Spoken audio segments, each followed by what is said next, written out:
Born Podcast. Cet épisode est sponsorisé par Impulse Nutrition, une marque française de nutrition pensée pour les sportifs d'endurance. Impulse Nutrition propose une gamme complète pour l'avant, le pendant et l'après-entraînement, mais aussi des compléments alimentaires du quotidien que j'utilise personnellement toute l'année sur les conseils de ma diététicienne. Le magnésium et les oméga 3 pour la récupération et le bon fonctionnement musculaire, les multivitamines et le collagène marin dans les grosses périodes d'entraînement et la vitamine D systématiquement en hiver. Impulse Nutrition développe ses produits avec une vraie exigence de qualité et une approche globale de la santé du sportif au service d'une performance durable. Avec le code BORN, vous bénéficiez de 15% de réduction sur votre première commande et vous soutenez ainsi le podcast dans son développement. Merci à Impulse Nutrition et maintenant place à l'épisode. Born Podcast. Si j'ai lancé Born Podcast, c'est pour vous raconter des histoires, vous faire découvrir des parcours de vie, quels qu'ils soient. Je n'ai pas créé ce podcast sur l'athlète pour juger ni des personnes, ni des actes, ni des décisions de justice. Qui suis-je pour cela ? Personne. En enregistrant cet épisode, j'avais tout à perdre, et Clémence Calvin n'avait rien à gagner. Mais j'avais envie d'entendre la Clémence d'aujourd'hui, et elle a accepté, gentiment. Avant d'allumer les micros, je lui ai quand même demandé s'il y avait des questions à ne pas poser. Elle m'a répondu non, que de toute façon la suspension faisait partie de sa vie. Donc rien n'a été ni coupé ni censuré. J'ai comme particularité dans la vie de préférer aux gens parfaits les gens naturels, avec leurs qualités et leurs défauts. C'est à l'hôtel VIP Grand Lisboa, où sont logés tous les athlètes élites de l'EDP semi-marathon de Lisbonne, que ma copine et moi avons passé un bon moment avec la Clémence d'après 2023. Clémence Calvin 2.0, bonne écoute. Salut Clémence. Salut Pierre. Merci d'avoir accepté l'invitation. Je suis content de parler avec toi, je voulais vraiment parler de la Clémence actuelle. Tu vois, de la Clémence, si je peux dire, je sais pas si on peut le dire, mais un peu de la seconde chance. Parce que tu vois, et je dis pas ça pour me donner une valeur morale et me mettre au-dessus des autres, mais je pense vraiment que c'est important. Enfin, donner une seconde chance à quelqu'un ou pardonner quelqu'un, je sais pas comment il faut dire dans ton cas, mais c'est quelque chose en lequel je crois profondément. Tu vois, et toi, je suis pas du tout là pour juger ni ce que tu as fait ou pas fait, mais je veux pas le savoir, je m'en fous. Et ce qui m'intéresse, c'est toi aujourd'hui. Bon, du coup, on commence une introduction particulière et à la fois, j'accueille ton ressenti et je te remercie de me le partager honnêtement. Donc, bon, comme tu as dit, on va pas revenir sur ce que chacun pense ou pas de mon affaire. Je pensais pas qu'on allait commencer comme ça l'interview, mais bon, puisque ça fait partie de mon histoire, hein, la suspension fait partie de mon histoire, donc pourquoi pas l'évoquer ici dès le début. Mais bon, voilà. Après ça c'est, comment dire, tu parles de juger ou pas juger. En effet, personne n'est là pour savoir ou pas savoir, juger ou pas juger. Le tribunal populaire, il a été fait. Ah oui, non, mais justement. Mais après, moi, je suis quelqu'un, je suis une athlète, ok. Je suis une femme avant tout. Et en fait, au final, j'ai lu peu de ce qui a été écrit sur moi. Et en tout état de cause, ça visait plus l'athlète que la personne. L'athlète dans tout ce qu'elle représente en termes aussi d'envie éventuellement que ça peut générer, voilà, de l'image de l'athlète, et comment aussi on est content aussi quand ça réussit pas. Donc je me suis assez rapidement détachée de ça. Ouais, t'as l'air en tout cas, ouais. Oui, là tu me vois X années après, mais attends, je vais aller compter, mais 7 ans je pense. Mais enfin, en tout cas, même dans la tourmente, même dans l'épreuve, je me suis toujours sentie debout, alignée.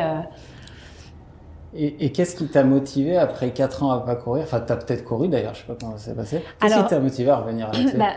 Donc, la période de suspension, il y a eu le Covid.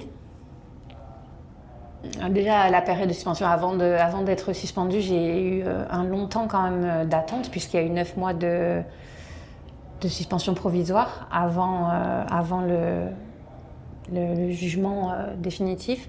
Enfin, le premier jugement même, avant le premier jugement. 9 mois, c'est vraiment énorme, puisque un fonctionnaire, quand il est suspendu de ses fonctions, il y a 3 mois pour lui faire pour lui faire je sais pas comment ça s'appelle. J'ai perdu les mots juridiques depuis toutes ces années, mais bon, voilà, il y a 3 mois normalement. Moi, ils ont attendu 9 mois, donc c'est énorme. Tu sais pourquoi? Je pense, oui, mais Ok. ouais, je pense savoir, bien sûr.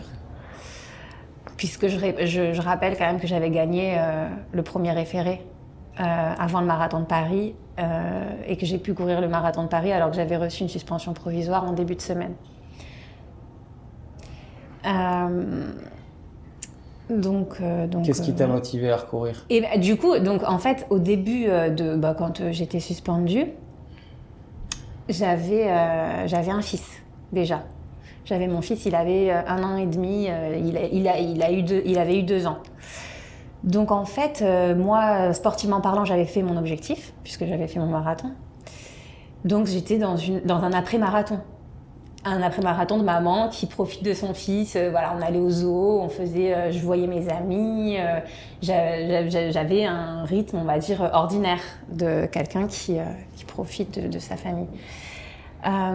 Ensuite, j'ai un petit peu couru. Je me suis maintenue jusqu'au mois d'octobre, novembre, et puis en décembre, on a eu la sanction définitive. En attendant un autre référé pour le mois de janvier. Et puis voilà, on était quand même... Et tu avais accès au stade, tu avais le droit à accéder à des infrastructures? En fait, on a le droit de courir d'une façon générale. Ouais. Après, on n'a pas le droit de s'entraîner sur des créneaux de club. Enfin, Okay. Avec des entraîneurs fédéraux sur des créneaux de club. On n'était pas licenciés, nous. Ouais, mais tu avais le droit d'aller sur une piste Ah oui, publique, tu avais le droit. Ok. En soi... certains n'ont pas le droit, c'est parfois dans les... Tout le monde, toutes les personnes qui... Ça dépend des stades, je pense. Par exemple, peut-être qu'en intérieur, peut-être que dans les pistes fermées, on n'a pas le droit. Mais en tout cas, nous, le stade municipal, il est ouvert à tout le monde. Ok. Tu vois? Ouais. C'est pas sous condition d'être licencié dans un club. Ok. Donc, non. Et bien... Après, en soi, je m'entraînais pas... j'avais pas de plan d'entraînement, tu vois. Je veux dire... la chronologie. Tu m'amènes loin, là, dans la chronologie. En plus, je suis nulle pour les dates et tout, donc... Mais non, en gros, déjà, il y a eu le Covid, de ce que je me rappelle. Donc, voilà, on était tous un peu en suspens. Ensuite, on avait le désir d'avoir un deuxième enfant. Donc, j'ai été enceinte. Donc, pendant le Covid, j'allais à la piscine. Ouais. Je déteste nager, je me suis mise à aimer. Bon, je faisais pas grand-chose, je faisais 1 kilomètre de brasse, mais c'était trop cool. Fallait s'inscrire sur des créneaux. Enfin, voilà, c'était vraiment l'ambiance Covid, quoi. Et puis ensuite, j'ai eu mon enfant en octobre, mon deuxième enfant, en octobre 2020. Je faisais du vélo, un peu d'appartement, du fitness. Je mettais Justin Galis le matin, je faisais 15 minutes de fitness. Enfin, tu vois, c'était vraiment comme ça. Pendant, on va dire, 1 an, ça a été un peu comme ça. Je commençais un peu à m'ennuyer, puisque j'avais 2 enfants en bas âge, mais qui commençaient à grandir. Donc là, je suis partie en formation en ligne de formatrice enseignante, puisque je ne me projetais pas de travailler en tant que psychomotricienne à ce moment-là. Mais par ailleurs, j'arrivais en fin de droit au niveau Pôle emploi. Et en fait, j'avais postulé du coup pour la 3e offre de travail qu'on m'avait proposée. C'était à l'hôpital de jour de Martigues. J'ai postulé, j'ai été prise. Et donc, du coup, j'ai intégré l'hôpital de jour de Martigues avec les enfants autistes. Et ça a été une super expérience. Je suis restée 2 ans. Donc, mon fils avait 1 an. Et j'étais en formation en même temps.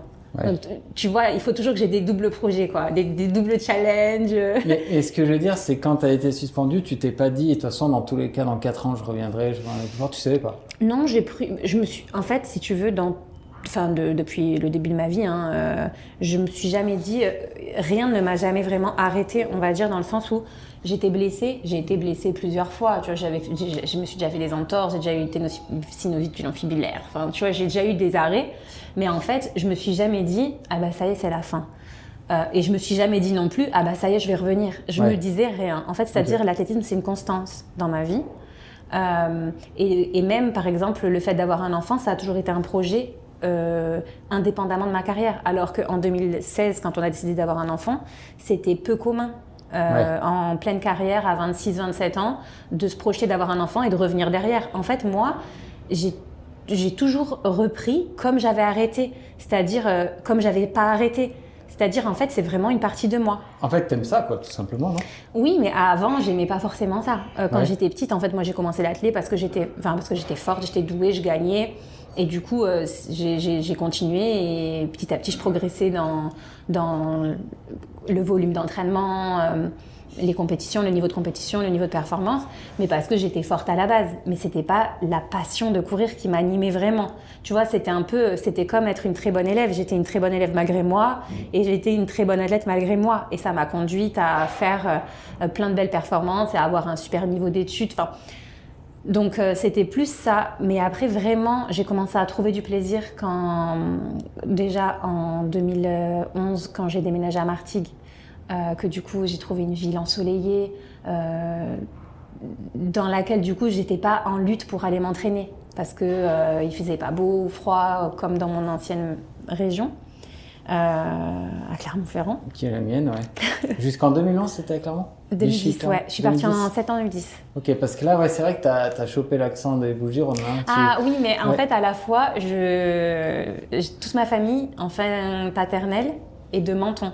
Donc j'ai toujours passé toutes mes vacances à Menton. Et je pense qu'il y a cet attachement aussi au sud qui fait que l'accent, il n'est pas que depuis Martigues. Et peut-être qu'il s'est exagéré. J'ai demandé à quelqu'un, Antoine Amiot, qui te coachait au Krebs de Vichy, je crois, sur des stages, des anecdotes sur toi. Il m'en a dit deux. Il m'a dit, la première, une fois, il paraît qu'il avait gagné une petite course locale, qu'il était passé à France 3 et que tu lui avais demandé un autographe jeune. Donc il m'a dit que ça l'avait surpris. Donc je pense que quand même t'aimais l'athlé, t'avais une passion pour ça. Et il m'a dit, une fois, elle a marqué vraiment tout le monde au championnat de France cadet, je crois, à Vichy, de cross. Et il m'a dit, elle a fait une dernière ligne droite chez elle à Vichy. Et là, vraiment, elle a scotché tous les connaisseurs et tout. Il a dit, vraiment, c'était incroyable. Tu te rappelles de tout ça? Alors, moi, je me rappelle qu'on avait beaucoup de respect pour en tant que Poussine, Benjamine, en tant que jeunes athlètes, les petits quoi. On avait beaucoup de respect pour les champions régionaux. Ah ouais. Ouais. Okay. Mais je me souviens encore de leur nom. Hein. Ah ouais. Émilie Geneste à Vichy, c'était la figure emblématique. Et nous, on la regardait avec les yeux, on la regardait comme la championne. Comme un c'était une championne de région. Ouais. Oui, mais on était très respectueux des champions. Et le Hamia, en fait, d'où sont les meilleurs athlètes en fait, de notre région, on les regardait, dont Antoine, c'était l'équipe de le Hamia, tu vois. Et t'as quoi d'autre comme nom, là, tiens, des athlètes régionaux, ça m'intéresse. T'en as qui Jérôme Lepeau, c'était un grand champion. Aujourd'hui, tu vois, c'est le Guillaume Lorton. Avant, c'était Jérôme Lepeau. Okay. Et en plus, il se ressemble un peu physiquement. Il y avait Cyril Merle qui était dans les meilleurs. Badreddin Ziwani. Ouais, ok. Mon entraîneur, ouais. Okay. Tu vois, Émilie Geneste. Après, il y avait les femmes. Il y en avait une autre, mais je me souviens plus comment elle s'appelle. Et c'était beaucoup Émilie qui était la plus forte. Et ces fameux France de cross cadet, tu te rappelles à Vichy? Oui, bien sûr. Parce qu'en fait, donc moi, quand j'ai fait les premiers championnats de France UNSS, j'avais fait 2e, donc j'étais en 4e. La petite, elle s'appelait Elisa Barrault, elle avait gagné. Elle était en 3e. Et l'année d'après, en fait, je gagne les championnats de France UNSS. Donc, à chaque fois que je gagnais, par exemple, je gagnais les départementaux en Poussine, on me disait « Ah, mais tu verras aux régionaux ». Je gagnais les régionaux en Benjamine, on me disait « Ah, mais tu verras aux Inter ». Je gagnais les Inter, on me dira « Oh, tu verras aux France ». Puis bon, finalement, j'ai gagné les France. Et puis, lors de mes premiers UNSS, et on me dit « Ah, ben tu verras au FFA ». Et en fait, je gagne mes premiers France FFA. Il y avait Amy Charéron, à l'époque, c'était une triathlète. Et Laetitia Meunier aussi, qui s'entraînait avec... qui s'entraînait à Paris avec Florian Carvalho. Et donc, l'année d'après, je rejouais mon titre à domicile. J'étais sur l'affiche. Donc, il faut savoir, j'avais 16-17 ans. J'étais au lycée à Vichy, au pôle espoir de Vichy. Il y avait ma tête en grand format dans tous les bus de Vichy. Ah oui. Enfin ouais, dans tous les arrêts de bus de Vichy, dans toutes les pancartes. Ben après, tu verras. Et au lycée, ils te reconnaissaient? T'étais au lycée de Presles là? Ouais, j'étais au lycée de Presles. J'étais au lycée de Presles. J'étais dans une classe sport. Puisque le pôle espoir de Vichy, en fait, il a ouvert 1 an avant que j'entre au lycée. Ouais. Donc, du coup, c'était une chance, hein, parce que moi, à la base, c'était le lycée dans lequel je devais aller. C'était à 1,5 km, 2 km de chez moi. Ouais. Donc, dans tous les cas, ma meilleure amie, Laura O'Haro, de l'EAMIA, de Moulins, athlée, elle est venue. Mais du coup, on n'aurait jamais été dans le même lycée sinon, quoi. Ouais. Non, c'était vraiment trop bien. Et c'était Nicolas de Saint-Rémy qui nous entraînait à l'époque là. En fait, mon premier entraîneur, c'était François Peg. C'est mon premier entraîneur. Je l'ai rencontré, j'allais arrêter l'athlé, j'avais 12 ans. Pourquoi t'en avais marre? En fait, tu vois, on faisait que lancer, sauter et courir. Et en fait, mes parents, ils me disent, écoute, va voir, il y a un stade à côté de chez nous, on venait de déménager. Ils me disent, vas-y, on sait jamais, peut-être que le club d'athlétisme là-bas, il va te plaire. Du coup, j'arrive et là, je vois un entraîneur avec un short flottant, de la boue sur les jambes, un grand plot orange, il revenait d'une spé-cross ou je sais pas, François Peg. Et là, j'ai dit, oui, c'est ici en fait ma place. Et tu vois, j'allais m'entraîner 2 fois, c'était en minime, j'allais m'entraîner 2 fois, je faisais 20 minutes de footing et je dis n'importe quoi, 8 fois 300. Et le deuxième entraînement, c'était 45 minutes de footing. Mais aujourd'hui, quand je retourne dans mon stade de QC, donc c'est ma ville où mes parents vivent, je comprends pourquoi j'étais si forte au cross. Parce qu'en fait, on faisait les footings pendant 45 minutes autour sur tout le pourtour de l'intérieur du complexe sportif, et c'est de la terre grasse. Ouais. Donc en fait, au niveau de l'endurance musculaire, on était vraiment super bien entraînés. Et on faisait des spé-cross aussi dans ce parcours-là. Donc c'était un parcours très exigeant et en fait qui vraiment m'a formée musculairement, et ça a été que du plus. Mais du coup, donc j'ai eu François. Ensuite j'ai changé, je suis partie en pôle espoir, donc j'ai eu Nicolas de Saint-Rémy. Un groupe de copines, c'était super bien. Mais t'as un peu digressé. Tu parlais de toi placardé en gros au lycée. Les jeunes, ils te reconnaissaient là de ton lycée, ils te faisaient des remarques et tout? Avant ces fameux France? Oui, en fait, j'ai toujours été une figure de l'athlétisme local, régional, et même ensuite rapidement national, puisqu'en fait, j'ai gagné 4 fois de suite. 5 fois de suite les championnats de France de cross, puis ensuite je les ai regagnés. Je les ai gagnés dans toutes les catégories. Ma copine que tu as vue juste avant, enfin, elle te l'a pas dit, mais tu étais son idole par exemple. Ah. Non, mais c'est vrai. Mais on est de la même génération?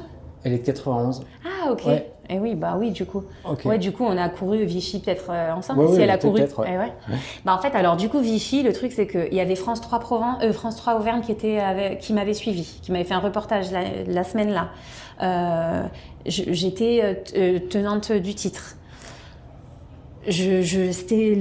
Alors c'était à l'hippodrome, mais c'était quand même dans le centre omnisport dans lequel j'avais l'habitude de m'entraîner. Et puis j'étais quelqu'un en plus de quand même assez stressé de base par les compétitions, je le suis toujours.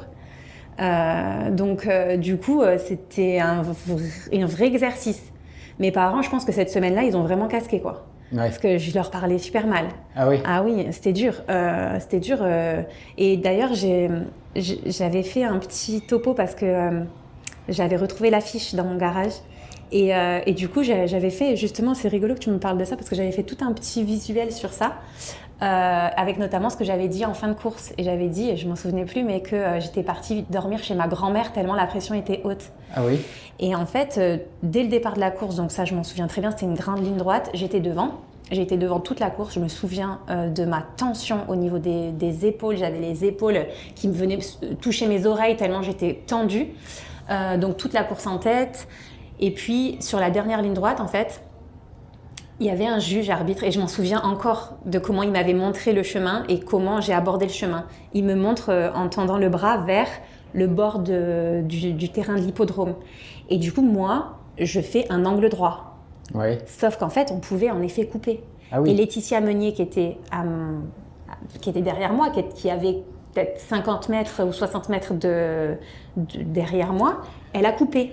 Elle a pris Et la corde, donc, elle t'a rattrapé. Voilà, elle s'est retrouvée une corde qui n'existait pas, mais en fait c'était ma faute aussi d'avoir fait vraiment enfin voilà, c'était la conjoncture de la course quoi. Et en fait au final il y avait une ligne droite qui durait peut-être 200 mètres.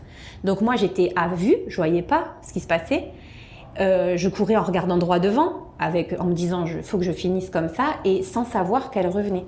Et arrivé à peine sur à 40 mètres de la ligne, je vois Laetitia qui passe en bombe, qui passe devant moi comme ça, et du coup je relance et je viens gagner en cassant sur la ligne. Ah ouais.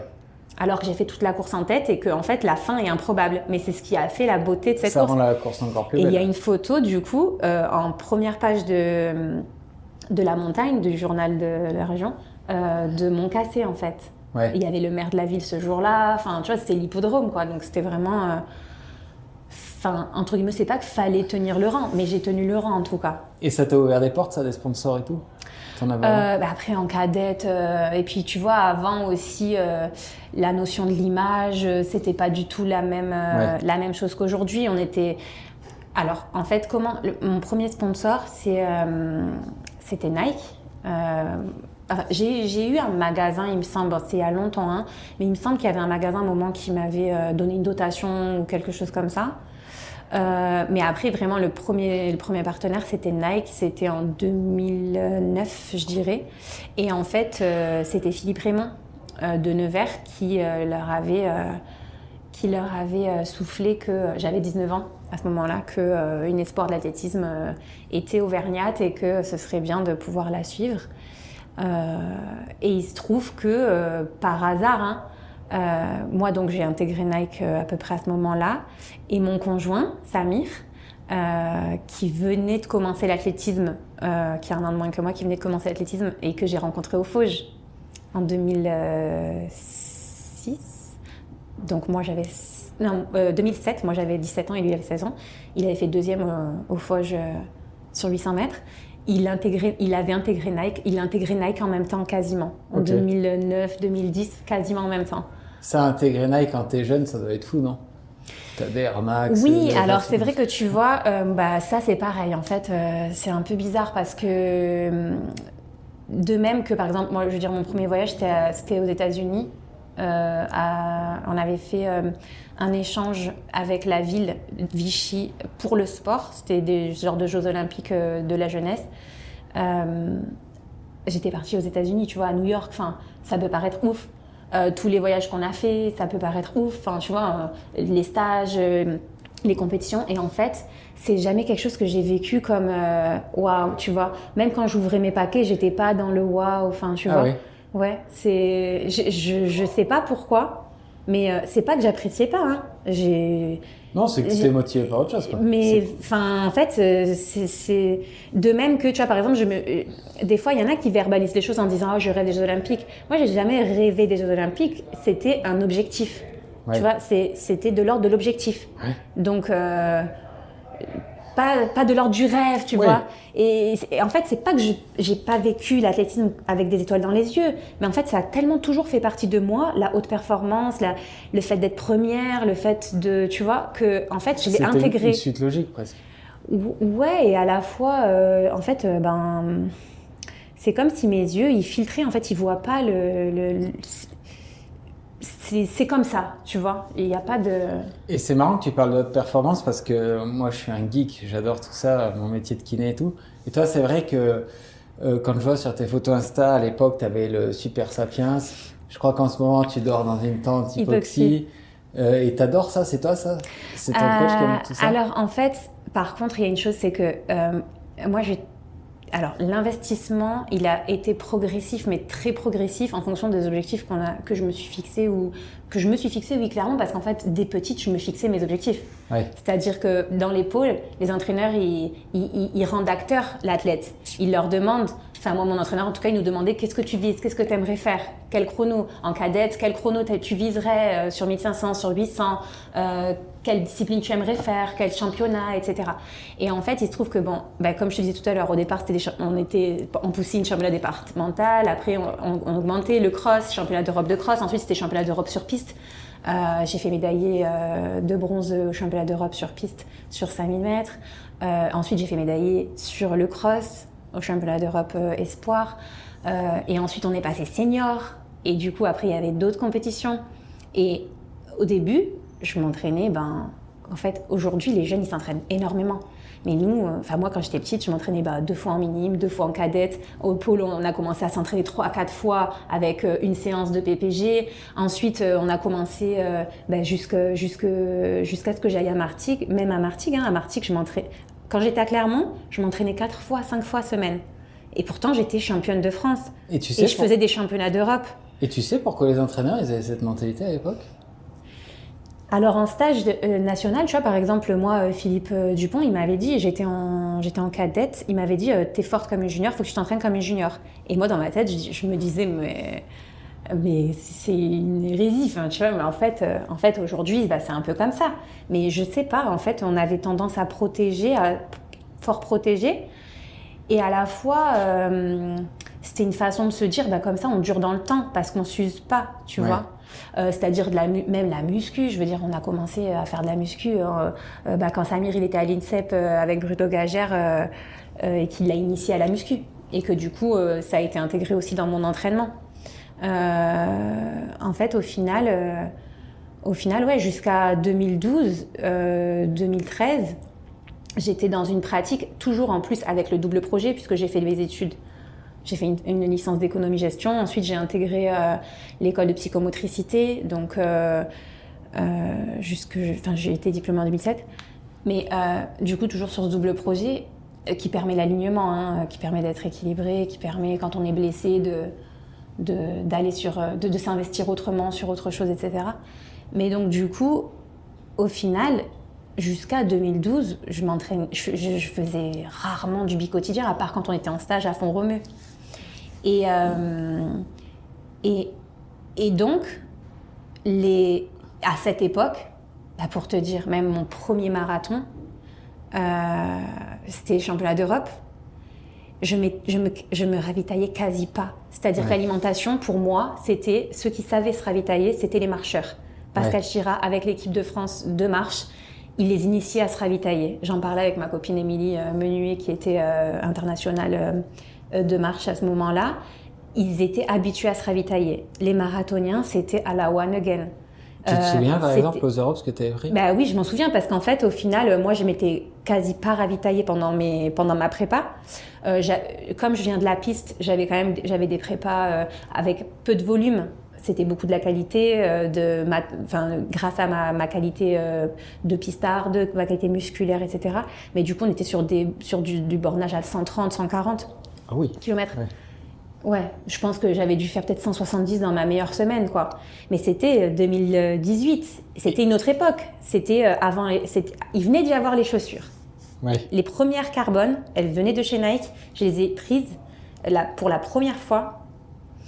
On fait que des digressions, désolé. Pour ce marathon, du coup, pour les Europes ? La première fois que je les ai portées, c'était le 10 km de Langueux, où je bats le record de France. Je fais un 10 km. Et pardon, on digresse encore, mais tu avais vraiment senti un effet là au début ? Ah oui. Ouais. Alors pour te dire, je revenais, j'ai eu mon enfant en mars 2017. En septembre 2017, Jean-François Pantier m'appelle et me dit: est-ce que tu veux faire les championnats du monde de semi-marathon en mars 2018? Je lui dis, j'étais dégoûtée. J'étais dégoûtée de dire oui. Ouais. Mais à la fois, et Samir, il me connaît pour ça, si je me confronte pas en compétition, en fait, je me mets pas dedans. Tu te motives pas, ouais. Et là, du coup, avec le stress, j'ai avancé avec cet objectif et j'ai repris les gammes et tout en septembre, 7 mois après la naissance de mon fils. Mais les fartleks et tout, c'était 7 mois après. Et j'ai arrêté d'allaiter à ce moment-là. J'ai arrêté en novembre. Mais donc du coup, je me mets l'objectif là. Le semi-marathon, je le fais avec des Strek LT. Tu vois, vraiment super fine. Je fais 1h11 et quelques. Je fais 21e du championnat du monde. C'était à Valencia. Et j'ai passé 2 semaines avec les mollets hyper contractés. Ouais. Un truc de fou. En plus, avec la fraîcheur, tu sais, d'une année un peu off, enfin un peu de régénération. C'était ton premier semi, finalement. C'était mon premier semi, quasi ma première compète. Style, quelques semaines avant, j'avais fait les championnats de France de cross, j'avais fait 3e, j'avais mes règles. Puisque après mon fils, depuis mon premier fils, en fait, j'ai eu un cycle très régulier et du coup qui me handicape souvent quand c'est à l'approche des compètes ou dans la compète. Mais donc du coup, ce jour-là, j'avais retour de couche, le jour du cross. C'était en Bretagne, c'était à Ploué. J'avais fait 3e dans la boue. Oh, ça m'avait un peu vacciné des crosses, quoi. Et 2 semaines après, je fais les championnats du monde de semi, 1h11, 21e, première française. Je passe 2 semaines avec les mots, les laisse tomber. Puis ensuite, je pars sur la préparation printanière, quoi. Et je fais un 10 km en Angleterre avec, je pense que c'était encore les Strek. Et je fais 32-40, un truc comme ça. Et 2 ou 3 semaines après, je fais Langueux avec les carbones, les 4%. Je pars. J'avais fait un bon footing avant, tu vois, je sentais que j'avais les jambes ce jour-là, quoi. Je commence la course, je passe peut-être 3,04 ou 3,05 au 1000, tu vois. Je me dis, bon, allez, c'est bon, Clem, ça te fait toujours des secondes de gagner, c'est cool et tout. Sauf qu'après, ça continuait comme ça, tu vois, sur ma montre, des kilos en dessous de 3,10. Et je sentais que j'étais bien, quoi. Mais les chaussures, en plus, les 4%, elles avaient une semelle raide. Et pour moi, c'est ça qu'il me faut. En fait, c'est pas des semelles molles et tout. C'était vraiment, du coup, je le sentais que ça propulsait. Et d'ailleurs, au championnat d'Europe, donc ça, j'ai fini 31, je me souviens plus combien j'ai fait, 31-20, mon record de France. Non, j'allais dire une anecdote, mais c'est parce que c'est pas très cool. Tu peux, hein. Non, mais parce que je rigole, parce qu'en fait, quand on parlait des générations d'avant, tu sais, sur cette course, il y avait Mokhtar Ben Ari. Qui était en fin de carrière, tu vois. Mais du coup, je l'ai doublé dans la course. Et du coup, c'était dur avant de se faire doubler par une femme. En plus, c'était hard, quoi, tu vois. Parce que les chronos, il y avait quand même une différence. Aujourd'hui, quand tu vois des filles courir en 30 minutes, un homme qui court en 30 minutes, c'est juste super bien. Donc, voilà. Mais du coup, c'était ça, c'est ça l'anecdote. Je l'ai pas poussé à la retraite, hein, ne m'en voudra pas de le dire, on s'apprécie. Mais donc du coup, c'était vraiment super. Et au championnat d'Europe, je fais médaillée et j'étais invitée avec les 4% et j'étais invitée dans le grand hangar de Nike avec tous les représentants européens de la marque, etc., pour témoigner sur cette chaussure. Ouais. Et oui, clairement. Avec en plus la force musculaire et le pied des athlètes d'avant qui s'entraînaient sans cette nouvelle technologie, c'était encore un effet encore plus fort, quoi. Tu les as gardées les premières ? Ouais, j'en ai 4 paires.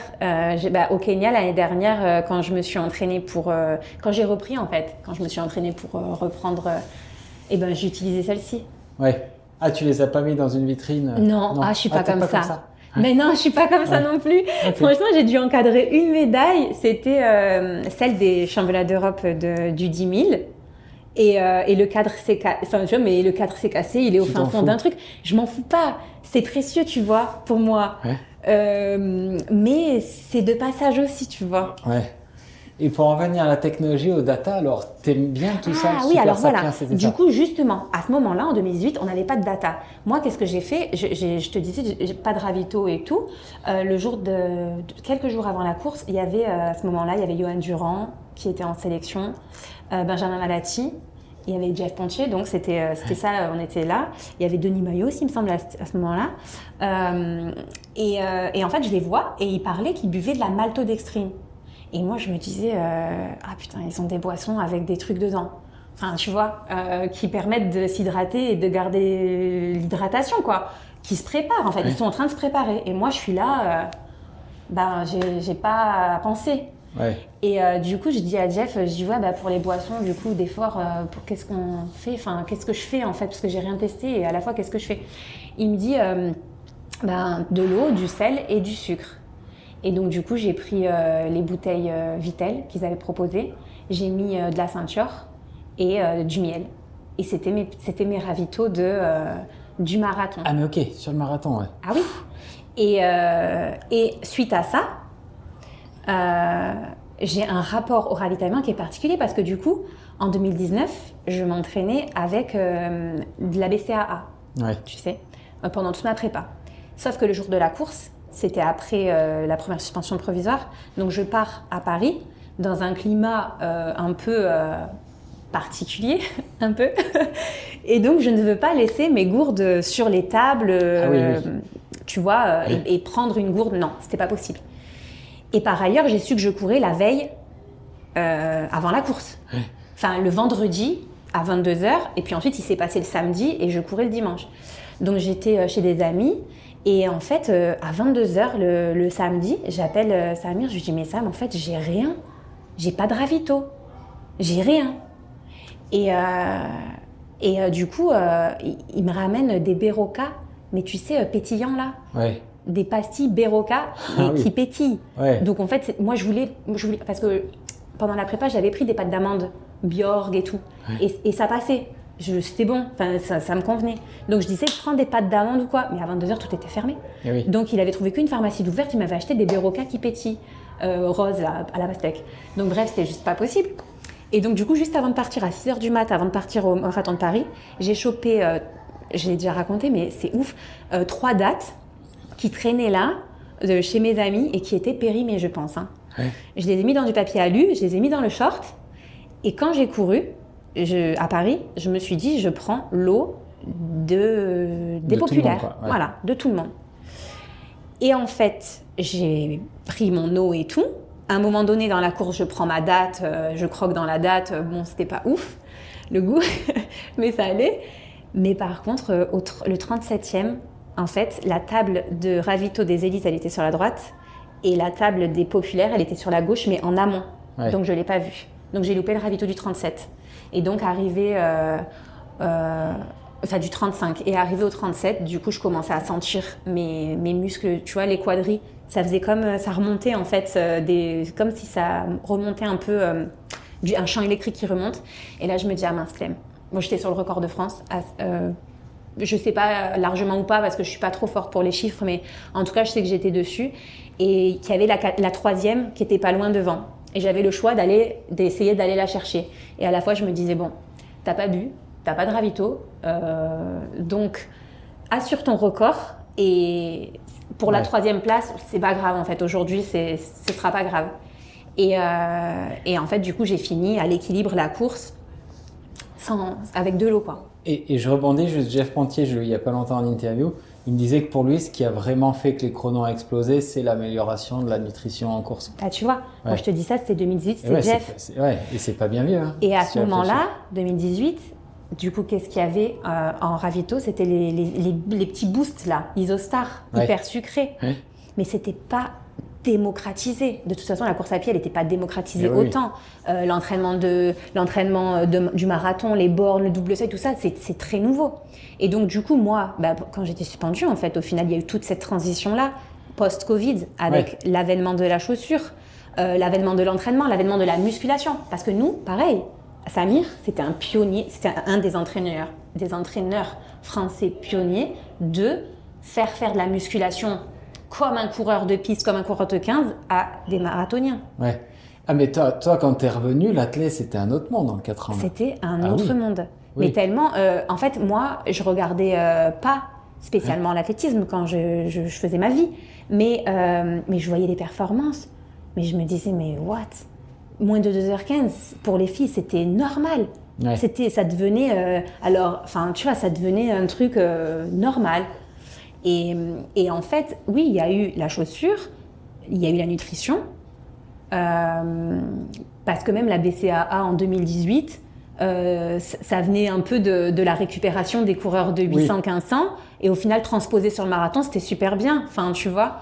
Mais c'était pas démocratisé, pas du tout. Et ensuite, les gels, ils ont fait des gels avec hydro comme SIS et tout, donc beaucoup plus assimilables, qui peuvent faire double fonction. Mais c'est toi qui t'intéresses à toutes ces datas, alors, c'est toi qui aimes ça. du coup, à ce moment-là, quand on a repris, c'était la mode en fait. La data, c'était devenu la mode. Ouais. Les prises de lactate, c'est devenu la mode. Alors même que ça existe depuis les années 80, 1980, pas 2080. Non, mais enfin, du coup, ça existe depuis hyper longtemps. Et c'est des données qui ont été ultra regardées par les entraîneurs spécialistes. Et pourtant, aujourd'hui, maintenant, c'est hyper populaire. Ouais. Donc la data, ça s'est démocratisé avec les applis. Super Sapiens, c'est super simple en étant non professionnel de santé, au moins de regarder. Après, d'en faire quoi, je sais pas trop, mais en tout cas de regarder. Et ça t'a été utile, Super Sapiens? Donc ça n'existe plus. Hein. Ça n'existe plus, je sais même pas. Ah mince, j'ai deux capteurs que je peux utiliser. Ouais, ça n'existe plus. Non, je rigole. Non, en fait, du coup, quand j'ai repris, alors le truc c'est que moi, j'ai toujours une capacité à faire des super séances et du mal à les récupérer. Ouais. Du mal à les récupérer. Du moins, moi, tu vois, je suis sur 2 séances semaine depuis toujours. 3 séances, c'est trop pour moi. J'ai besoin de récupérer.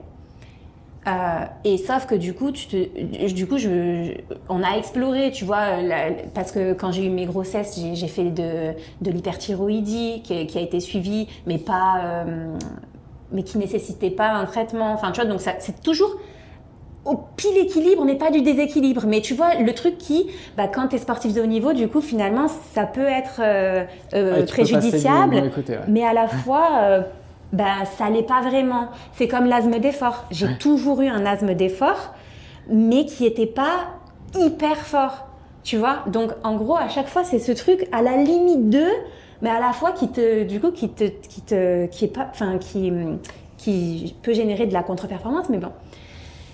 Et donc, la data, Samir, il est un entraîneur, donc forcément, c'est des données qui l'intéressent. Et jusqu'à présent, finalement, il n'y a que les tests VO2, tu vois, sur tapis, les tests d'effort, les choses comme ça. Et là, ça rendait accessible des données qui peuvent être intéressantes, notamment pour le marathon, et notamment, du coup, pour avoir un profil de comment se ravitailler. Ouais. Et au final, ça m'a vraiment aidée. Parce que moi, tu sais, le truc du détail plus détail, comme l'athlétisme, ça fait tellement partie de ma vie, c'est-à-dire que même quand j'ai fait, une fois j'avais fait championne régionale en Benjamin, sur l'autoroute on s'était arrêté, on avait mangé steak frites avec mes parents, quoi. Oui. Tu vois, on est petits, on s'en fout. Mais dans ma vie en général, ça a été comme ça. Ça me dérangeait pas la veille d'une course 10 km Paris-Centre, Nike Paris-Centre, on avait été allé manger une pizza, tu vois. Et ça me dérange pas, ça me déstabilise pas, tu vois, la nourriture. Mais après, voilà, parce que j'ai la chance aussi d'avoir un bon transit qui est pas mis à mal, voilà. Mais du coup, j'avais constaté, tu vois, que quand je suis fatiguée, ça peut m'arriver d'avoir des papillons devant les yeux quand je m'arrête pour refaire mon lacet ou tu vois, des trucs comme ça. Ouais. Et en fait, au final, je me suis rendu compte grâce au capteur que c'était parce que au bout de 4-5 km de course, j'ai une chute au niveau du sucre. Et en fait, au final, ça me fait une hypoglycémie. Une hypoglycémie que mon corps il doit amortir pour pouvoir redonner de l'effort. Donc tu fais quoi? Tu prends du sucre tout de suite? Du coup déjà il y a une chose, c'est que je petit-déj pas longtemps avant d'aller m'entraîner. Ouais. Tu vois, donc voilà. Depuis oui, je prends un pré-workout par exemple si c'est une séance. Tu vois, si c'est une séance. Ça me dérange pas de manger un morceau de banane avant de partir, tu vois, pour que le niveau de sucre il soit assez haut. Ouais. Et ensuite, par contre, maintenant, même pour faire des 20 km et tout, je pars avec un gel. Là, demain sur Semi, tu vas prendre un truc? Ah oui. Ouais. Même sur 10K. Sur 10K, je prends un gel entier. Avant? Non, au bout de 5 km, 4-5 km. Ah ouais, tu prends un gel. Ok. Ouais. Et donc demain sur Semi? Sur Semi, je vais prendre, j'aurai mon pré-workout avant la course. Ensuite, je vais prendre environ vers 5 un gel. ou la moitié d'un gel. Et vers le 8, 9, 10, je vais prendre un gel caféine.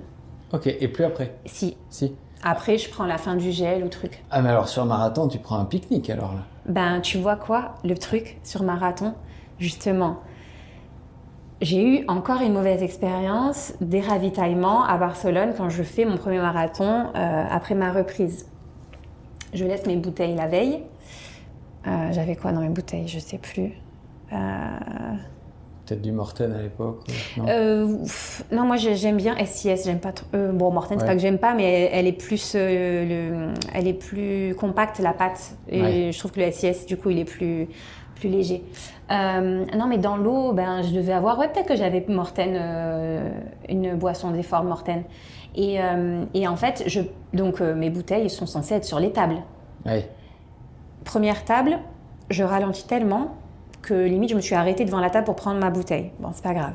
Je repars, j'ai fait 1 kilo à 4 minutes à cause de tout ça, tu vois, parce qu'en plus c'était une côte, le boire, bon bref. Ensuite, deuxième table, je le prends, troisième table, bref. Au 15e, pas de ravito. Ma bouteille, elle était cachée dans la boîte. Ouais. Au 20-25, c'est Samir qui est passé, qui a vu qu'il n'y avait pas ma bouteille, qui l'a mise. Tu vois, enfin, bref. Donc après, j'ai dit, écoute, on n'est jamais mieux servi que par soi-même. Et donc, au championnat d'Europe, quand Valentia, j'étais en autonomie, puisque j'avais pas de table avec les bidons et tout. Donc Valentia, j'avais mes gels dans ma brassière. J'en ai prévu plus que j'en ai utilisé. Hein. J'en prévois 1 par 5 km. Ouais, un moitié peut-être. J'en prévois 5, 6. Bon, t'as vu, je suis nulle pour les chiffres, donc je m'en souviens pas. Mais en gros, je prévois à peu près ça, à peu près un peu plus de la moitié pour un 5 km, on va dire.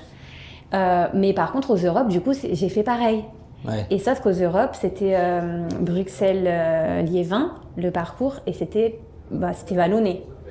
Et en plus, j'arrivais affûtée. Parce que Valentia, je suis arrivée, c'était en décembre 2024. J'arrive, j'avais 3 mois de prépa dans les jambes. Tu vois, j'étais pas affûtée, quoi. Enfin, j'avais des réserves, quoi. Ce qui est bien, hein. Mais bon, voilà. Sauf qu'en avril, j'arrive plus fine, avec moins de réserve et tout. Et en plus, du coup, sur un parcours exigeant, vallonné, j'étais en chasse-patate du groupe de tête. Donc, du coup, toujours avec cette hargne d'aller les chercher. Je courais seule. Et avec l'alternance des descentes, par exemple en 3,17, des montées en 3,35, en fait, musculairement, c'était un effort d'un autre registre. Et quand j'ai fini, en fait, j'ai fait 4 km à 4 minutes 40. J'arrivais plus. Ah ouais? Les 4 derniers kilomètres, c'est-à-dire qu'à 5 km d'arrivée, je pense que j'avais 1 km d'avance sur Mélodie. Et à 600 mètres de la ligne, elle me passe et elle me prend 40 secondes. Et en fait, je pensais juste à finir la course. Ouais. Parce qu'il n'y avait plus rien, plus d'essence. Et en fait, Pascal Chira, qui est au fait de l'alimentation du sportif depuis déjà au moins une décennie, puisque du coup c'était le coach des marcheurs qui était très calé là-dessus, il me dit, mais en fait Clémence, tu t'es pas assez alimentée. Ouais. T'as pas eu ta dose de sucre nécessaire, suffisante. Donc tu vois, au final, ouais, il y a de quoi faire un pique-nique, mais en fait, même avec un pique-nique, c'était pas suffisant, tu vois. Ouais. Parce que ça dépend vraiment de l'effort, ça dépend de la chaleur, ça dépend de plein de trucs.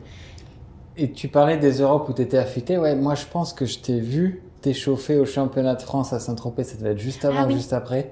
Et ouais, tu étais vraiment affûtée là. Je crois que tu gagnes pas, ça doit être Bouchard qui gagne là au sprint. Ouais, c'est Marie. Ouais, mais c'est pareil. Je me souviens, je t'avais vu, ouais, t'étais. J'étais en pleine prépa. Ouais. C'était en mars. Ouais, ça devait être fin mars. Ouais, ouais, c'était en mars et du coup, les Europes, c'était en avril. Et ouais, c'est pareil. Le 10K, bon, c'était un autre souvenir. Mais c'est vrai que c'était mon premier championnat de France depuis 2018. Ouais. J'avais pas prévu de courir un championnat de France. Pas du tout. Et en fait, encore une fois, c'est Samir qui m'a dit ce serait cool, ce serait bien et tout. Et là, c'est vraiment, faut prendre mon courage à deux mains, tu vois. Ouais. Et Pourquoi? Parce que tu as du stress? bah ouais, je suis quelqu'un de stressé par la compète et puis en plus c'est chez soi, dans son pays, c'est pas comme tu vois, je veux dire quand je viens courir ici, je me mets pas, j'ai pas de pression, enfin tu vois.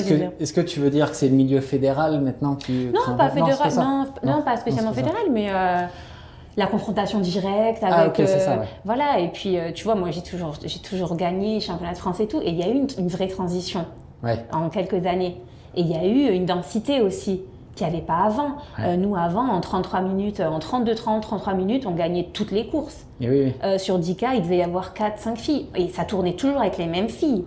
C'était tout. Et puis moi, je suis de 90, je suis de 1990, mais les filles avec qui je courais, c'était principalement des filles de 1975, 76, 80. Ouais. Donc c'est-à-dire que moi, je fais partie de cette génération-là qui avait arrêté quand j'ai repris. Ouais. Donc je me suis retrouvée avec des filles en fait finalement qui étaient plus de ma génération en termes d'âge, puisque c'était des 95, 96, 98.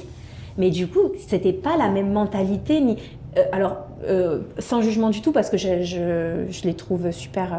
Ça n'a pas de rapport. Mais je veux dire, même dans l'expérience, dans la façon de courir, même,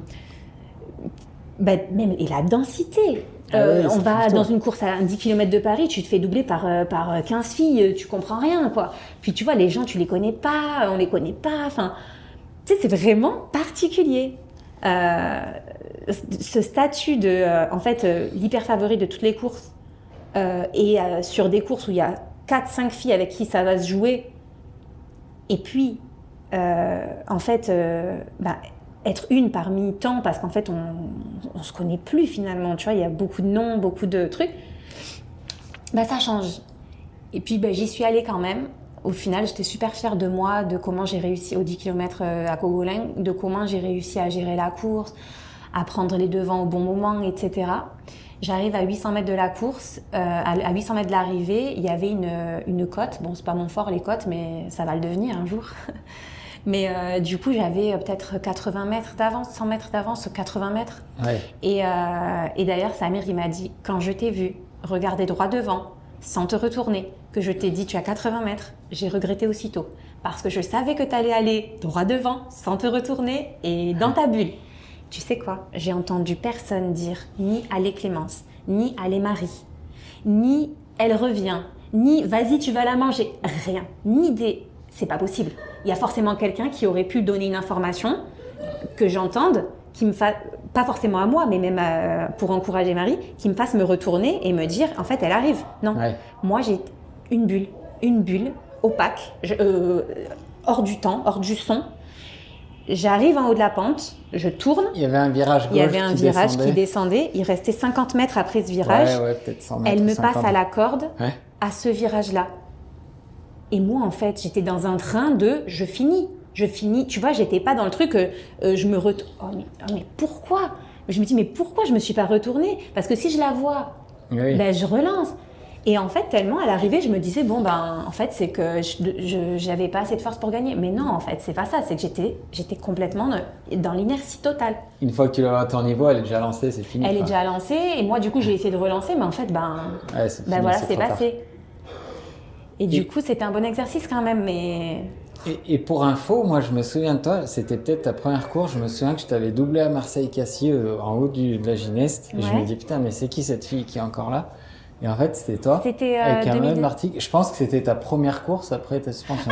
Ok, parce qu'avec maillot de Martigues, ouais. Parce que même le maillot, je le connaissais pas. Je me suis dit, putain, mais c'est qui cette blanche qui est là? C'était ta première course, ça? C'était pas ma première course. Non, c'était pas ma première course. J'avais fait Barcelone. Non, j'avais fait 10 km de Nice. Ok. C'était ma première course, le 10 km de Nice, 32,53, je crois. Ensuite, j'avais fait, du coup, j'avais mis des chaussures carbone, mais un des premiers modèles, hein, c'était les Next pour 100. Ouais. Tu vois, le deuxième Next. Ouais. Voilà. Ensuite, j'avais fait Barcelone. Ouais. Tu fais quoi, 2,31, 2,32? Ouais. Barcelone? Ouais. C'était un long chemin de croix parce que les chaussures. En fait, pendant ma prépa, j'avais pris des Vaporfly. C'était super bien. J'ai super ressenti. Le jour de la course, je mets une nouvelle paire, quoi. Au bout de 20 km, j'avais les voûtes plantaires qui commençaient à se contracturer, ensuite les ischios. Et je pense qu'en fait, comme c'était une paire que j'avais achetée en outlet, le stock, il avait dû être mal fait. Et on m'a dit plus tard que des fois, la plaque carbone, elle se déforme si c'est trop dans des variations de température. Ouais. Et en fait, je pense qu'il devait y avoir un défaut sur les chaussures parce que elles m'ont jamais spécialement... J'ai jamais trouvé spécialement qu'il y avait du renvoi. Et en plus, elles ont été délétères, tu vois. Donc, bon, j'étais pas fou. Mais bon, j'ai 2h31, c'est pas grave. J'ai passé la ligne pour mes enfants, pour me dire que de toute façon, j'avais pas fait toutes ces semaines d'entraînement pour rien, tu vois. Puis il fallait bien en faire une. Et là, tu visais les minima olympiques ou pas du tout? Non, tu sais Oui. pas. Ouais, plus ou moins. Je visais, oui, en tout cas, oui, je visais autour des 2h24, dans le sens où déjà, j'avais fait des très bonnes sorties. En fait, autant, du coup, tu disais, est-ce que je continue de m'entraîner? Je m'entraînais pas en tant que telle, dans le sens où, oui, parfois, je faisais des footings à 14, 15 à l'heure. Mais c'est normal, en fait, parce que c'est... C'est pas dur pour toi, quoi. Ouais. Ben oui, voilà, c'est ça. C'était du footing à allure dérivée, et puis voilà, ça faisait des allures comme ça. Mais j'avais pas... Après, j'avais 2 enfants à porter en squat. Quand tu les prends par terre et que tu montes, en fait, tu as 40 kilos, quoi, tu vois. Voilà, je veux dire, c'était de l'entretien. Mais par contre, quand j'ai commencé à m'entraîner, et je me suis remerciée, j'ai remercié mon corps de me redonner cette capacité à y aller, parce que j'ai tout de suite fait des allures qui étaient super intéressantes. Et après, je pense que c'était c'était l'entraînement. Et la compète, c'est autre chose aussi, tu vois. Ouais. D'un point de vue psychique, au-delà du mental, ce que ça représente, c'était autre chose. Mais en tout cas, j'avais fait un bon travail. Mais maintenant, je sais que c'était pas suffisant, même musculairement. J'avais pas pris le temps du tout de me repréparer. J'étais allée direct sur les bornes. Et c'était la mode aussi. Ouais. Quand j'ai repris, c'était aussi la mode de faire vachement de bornes. Et moi, j'étais là, je suis partie sur une prépa borne. Alors qu'à la base, ma qualité, c'est une prépa muscu, endurance musculaire, développer la tonicité, la force et rajouter des bornes de qualité. Tu disais pour les Europes de marathon, tu faisais 130, 140. Là, par exemple, pour le marathon de Valence, c'était quoi tes semaines? Marathon de Valence, non. Marathon de Valence, j'avais une douleur plantaire. Donc, en fait, mes 2 sorties, ça a été le 24 Paris et mon premier marathon, c'était Barcelone. Donc, le premier marathon, là, j'étais partie sur du 200 bornes. Hein. J'ai fait mon record de fou. J'étais au Kenya. Bon, le Kenya, ça se prête trop aux bornes aussi. Et puis, c'était la première fois que je m'extrayais du foyer, donc que j'étais seule, alors même que je gérais un foyer de 4 personnes, à 24, quoi, avec 2 enfants en bas âge. J'allaitais mon fils, je l'ai allaité jusqu'à 3 ans, un peu plus que 3 ans. Donc, en soi, je vais arrêter aussi l'allaitement. Donc, si tu veux... C'est une question bête, mais ça te pompe de l'énergie, tu le sens, l'allaitement et tout? Ouais. En fait, quand on n'est pas sportif, ça change pas. Mais finalement, les meilleurs nutriments, ils vont au bébé. Ouais, ok. Donc voilà. Après, c'est vrai que finalement, ça m'a permis de reprendre, délesté de beaucoup de choses qui ont fait que mon énergie, elle s'est concentrée sur l'entraînement. Donc, j'ai atteint des kilométrages assez importants. Et t'y es revenu, tu t'es dit c'est peut-être un peu trop après. Du coup, j'ai fait ça pour Barcelone. Ensuite, c'est pas que j'ai décompensé, mais enfin, tu vois, je me suis toujours occupée de mes enfants. D'un coup, pendant 3 mois, ils deviennent secondaires. Donc, quand j'ai passé mon objectif marathon, c'était tout pour eux, quoi. Tout pour eux. Ouais. Donc, l'été, j'ai essayé de faire une saison sur piste. Ça a été compliqué, puis la chaleur à gérer. Et en fait, finalement, il y avait trop de contraintes par rapport aux enjeux, aux gains que je pouvais en retirer de tout ça, puisque finalement, il n'y avait pas de sélection, il n'y avait pas de truc. Et puis l'été, c'est la période des enfants, c'est les activités des enfants, la plage. Attends, mais parce que l'athlète en vit aujourd'hui? Alors à ce moment-là, du coup, au moment où j'ai repris, j'ai démissionné de mon travail. Ouais. Puisque j'étais psychomotricienne à l'hôpital de jour, je te disais. Donc j'ai démissionné pour reprendre l'athlé. Donc en décembre 2023, j'ai repris sans revenu. Et du coup, j'ai été obligée de faire des courses quand même. Marseille, Cassis, machin et alors, tout, qui gagne un peu d'argent. Oui, au départ, en fait, c'était Langueux. Ouais.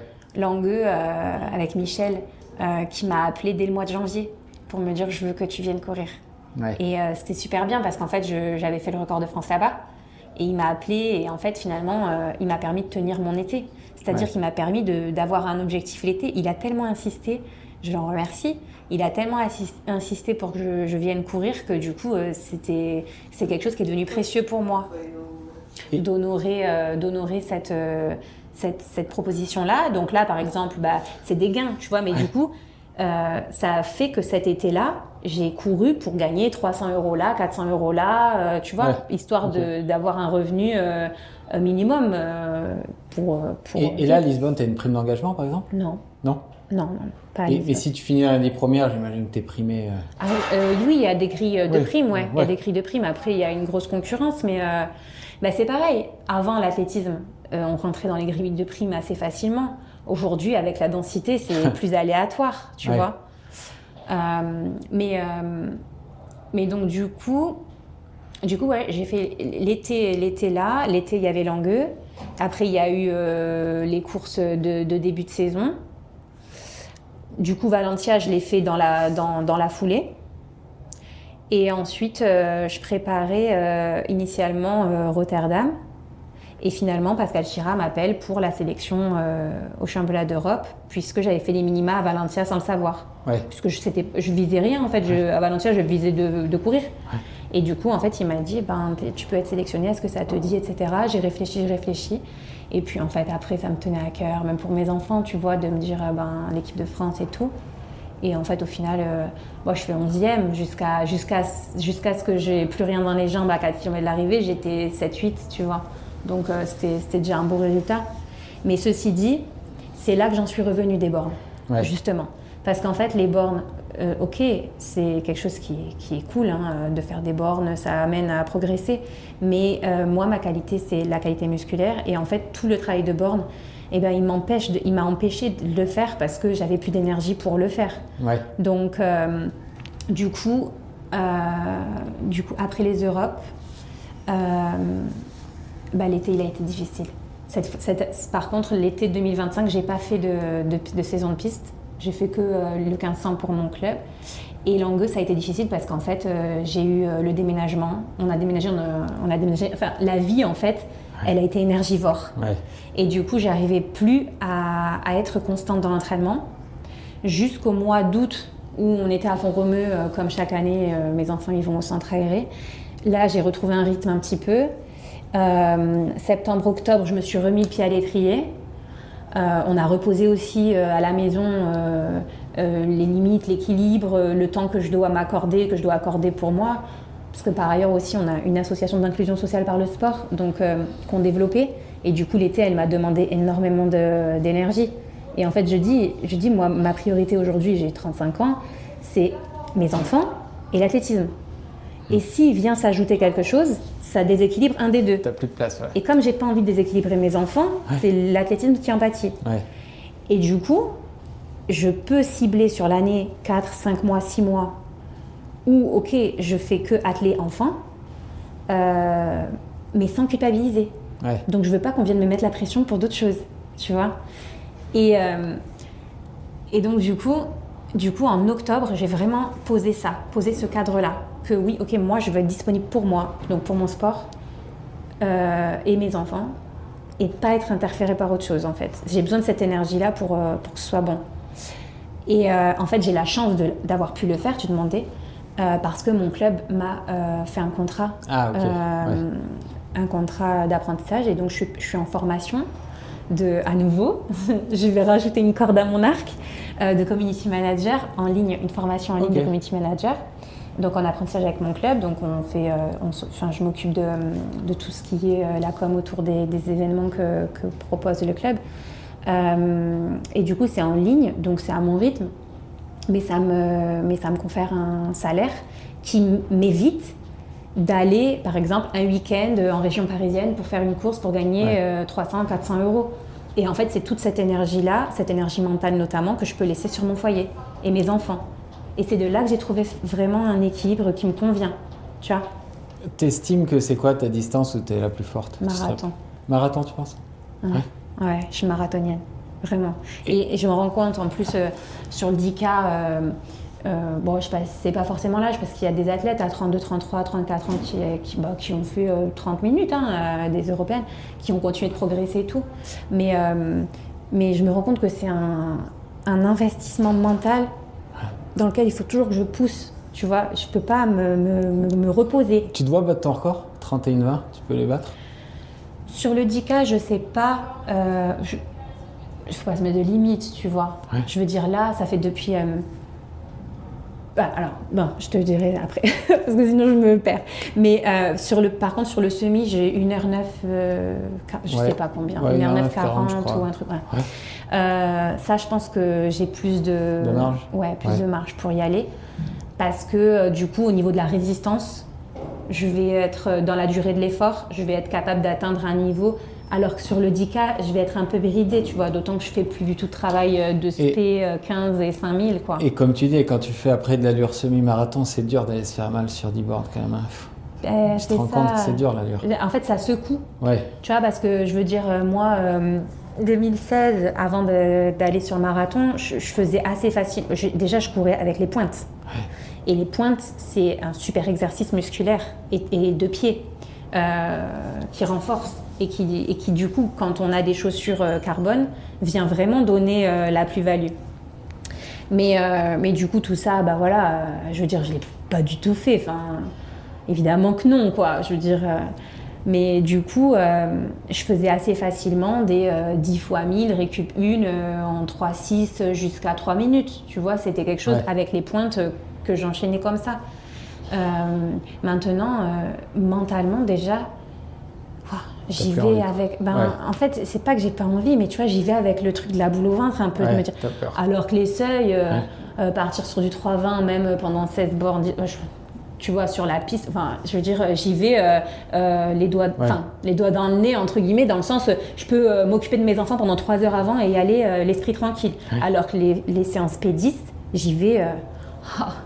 Oh mon Dieu, alors même qu'il y en a que 7 ou 8 ou 9, enfin, tu vois, le volume n'est pas le même, mais ouais, l'engagement, il faut y aller, quoi. Et ton objectif, là, à moyen terme, c'est quoi sur marathon? Alors, du coup, c'est vrai que ça fait plusieurs prépas que je fais des entraînements qui correspondent à ce que je pouvais envisager, tu vois, autour des 2,22, 2,23. Donc déjà, il y a cet objectif-là, on va dire. Et puis, depuis janvier, donc depuis, tu vois, quand on parle du détail plus détail, ok, il y a la data et tout, mais ça dépend ce qu'on en fait. Et si on n'en fait rien, c'est bien beau d'avoir les données, mais dans tous les cas, si l'engagement mental, il n'est pas prêt à être mis, c'est bien, mais voilà. Ouais. Et moi, tu vois, tout ce qui est nutrition et tout, c'est vrai que ça fait partie de mon quotidien, de manger correctement, mais pendant 4 ans, on s'est quand même envoyé beaucoup de pizzas, beaucoup de... Tu vois, on faisait pas... Je veux dire, moi, avant, je faisais tout cuisson vapeur. Je faisais mon pain à la maison. Samir, il mangeait sans gluten. Donc, on faisait tous les matins des galettes au sarrasin. Enfin, tu vois, on avait vraiment une bonne alimentation. Et puis, avec les enfants, les goûters à la maison, les sorties, la vie sociale, etc., voilà, on a fait notre vie normale, mais du coup, beaucoup moins en qualité. Et quand j'ai recommencé à faire des légumes, déjà, c'était à ma reprise, en 2024. À essayer de prendre le temps de cuisiner, etc. À racheter des graines, tu vois. Alors pour les gens lambda, on continue de bien manger pendant tout ce temps. Mais pour nous, en fait, au final, non. Je veux dire, les lentilles, nous, on a toujours mangé les lentilles, mais sans sauce, sans graisse, sans truc. Enfin, tu vois, c'est pas question des graisses, il y a des bonnes graisses et tout, mais dans le sens, on était précautionneux. Tu faisais gaffe, quoi. Ouais. Mais en fait, en le vivant bien, sans que ce soit une contrainte. Mais du coup, en ayant une vie ordinaire par rapport à ça, déjà, de remettre le pied à quelque chose de plus... un meilleur régime alimentaire, déjà, c'était un détail du détail que j'étais pas forcément prête à mettre en place. Je l'ai mis en place pour les championnats d'Europe l'année dernière, sachant que j'étais au Kenya. Donc du coup, j'avais pas toutes les petites envies qu'il y a chez moi, quoi. Et là, en fait, au final, ça fait vraiment, tu vois, 2 mois, on va dire, 2-3 mois, que j'arrive à resystématiser le fait de cuisiner moi-même, de cuisiner des légumes, de cuisiner à vapeur, de manger des assiettes super équilibrées, d'acheter beaucoup de légumes, des protéines et tout. Donc déjà il y a ça, il y a la complémentation aussi que j'ai ciblé plus mes besoins, tu vois, et donc du coup j'ai amélioré. Et puis il y a le temps que j'accorde à la qualité du travail plus qu'à la quantité et à la récup. Je me suis enlevé une culpabilité folle. En fait avant, à peine j'avais fini l'entraînement, je rentrais, je me douchais, je disais allez les enfants, on s'en va, on va à tel parc, on va à tel truc. Maintenant, je m'accorde la possibilité de m'allonger 1 heure. Et tant pis si mes enfants ils sont en train de jouer dans leur chambre ou de faire un truc plutôt que d'être au parc en train de s'éclater avec leurs copains, tu vois. Tu parles beaucoup, je vais le résumer en 2 mots. En fait, ce que tu dis, c'est que là, depuis peu, tu t'es remis en mode, quoi. En mode pro, quoi. Ouais. Et donc, ça veut dire que tu as un objectif, que tu as des ambitions à un moment, en mode pro et en ciblant plus les besoins spécifiques. Ouais. Parce que pareil, toi, t'es kiné. Sur la kiné préventive, c'est pas quelque chose qui était très démocratisé avant non plus. Dans le sens où avant, on allait chez le kiné, c'était pour un soin, un massage, un écart, n'importe. Mais maintenant, il y a de plus en plus de kinés qui travaillent sur la kiné préventive avec des exos. Et en fait, moi, à la base, quand j'allais chez le kiné, je me disais, en fait, moi, je perds plus de temps à aller chez le kiné, à passer 20 minutes à attendre, à avoir mon soin, à repartir, que d'être allongée chez moi ou de me masser toute seule ou de faire truc. Alors que là, depuis octobre, du coup, j'ai changé de kiné. Enfin, j'ai changé de kiné, non. Je suis allée chez le kiné parce que j'avais une douleur qui commençait à tu vois, sur le pied. Ouais. Une douleur récurrente. C'était la 2e fois en 2 ans que ça revenait, ça s'installait. Donc du coup, je me suis dit, j'ai 35 ans, j'ai pas envie que des douleurs se répercutent sur ma vie, en fait. Ouais. Parce que c'est dommage d'être handicapée à cause d'une pratique sportive pour la vie. Donc je me suis dit, je vais aller traiter mon pied. Et en fait, au final, je suis tombée sur un kiné qui fait de la kiné préventive. Et en janvier, on a vraiment commencé à travailler. Et en fait, j'ai gagné en confort musculaire, en confort articulaire, tendineux. J'ai pas de douleur. Mais c'est parce que j'ai fait... Ce que je lui disais, c'est on a l'habitude de porter des poids, de faire de la muscu lourde et tout. Et au final, à poids du corps et en conscience, on obtient beaucoup de résultats aussi. Mais pour claquer ces 2h23 dont tu parles, tu as une échéance à court terme? Tu en as une en tête ou... Non, j'aimerais... Non, j'ai pas d'échéance. Tu t'es pas dit la Valence 2026? Non, je suis pas pressée. Après, c'est vrai que, tu penses qu'on peut faire un chrono à 40 ans sur marathon? T'as 35 ans. Christelle Donné, je pense qu'elle avait 41 ans quand elle a fait championne d'Europe. Mais même chez les hommes, là récemment, t'en as qui battent le record à 40 ans. 2h05, Barcelone, il y avait le TADC. Ouais. Mais bon, même si on parle d'avant, Christelle, elle avait 41 ans quand elle a fait championne d'Europe, 40 ans quand elle a fait championne d'Europe sur marathon. Et je pense que c'est 2h24, son record, elle l'a fait dans ces eaux-là. Hein. Ouais. Après, moi, j'aimerais me dire qu'en 2028, si je fais les Jeux Olympiques, ce serait la fin de ma carrière, tu vois. Mais, il y a de la concurrence sur marathon en France. Ouais, il y a de la concurrence. Ouais. Du coup, voilà, après... C'était qui ton idole jeune? J'ai jamais eu vraiment d'idole.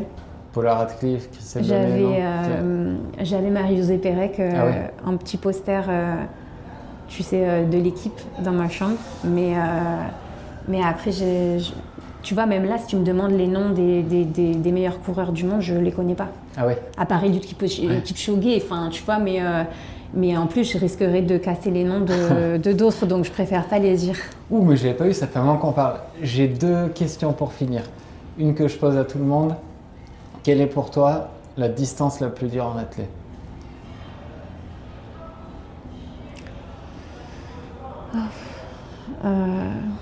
Celle qu'on n'aime pas. Ouais, et c'est quoi? Celle que... Tu parlais de 10K tout à l'heure, toi, mais pour toi? Ah, pour moi... je pense que toutes les épreuves de demi-fond sont un exercice particulier. Et puis, non, j'ai pas vraiment... Il n'y en a pas une que tu redoutes plus que l'autre? Non. Non, non, parce que même le 10K, si tu veux, ok, c'est dur, mais ça dure pas longtemps. Ouais. Donc voilà, et puis le marathon, ça dure longtemps, ça peut être dur comme ça peut... Si T'as t'es bien jamais préparé. pris un gros mur, toi, sur le marathon? Bah si, je l'ai pris au championnat d'Europe, mais en fait, ça a duré que 4 km. Ah, mais c'était... je croyais de semi, ok, non, de marathon. Non, c'était de marathon, c'était ok. les 4 derniers kilomètres. Ben voilà, mais après, en fait, on oublie vite. Tu sais, toutes les douleurs, on finit par les oublier. Enfin, non, je suis comme ça. Même l'accouchement, c'est douloureux, mais après, ça passe, tout passe. Et une dernière question un peu plus profonde. Dans les moments durs, souvent, on dit que c'est là qu'on voit ses vrais amis, ou plutôt ses faux qui partent.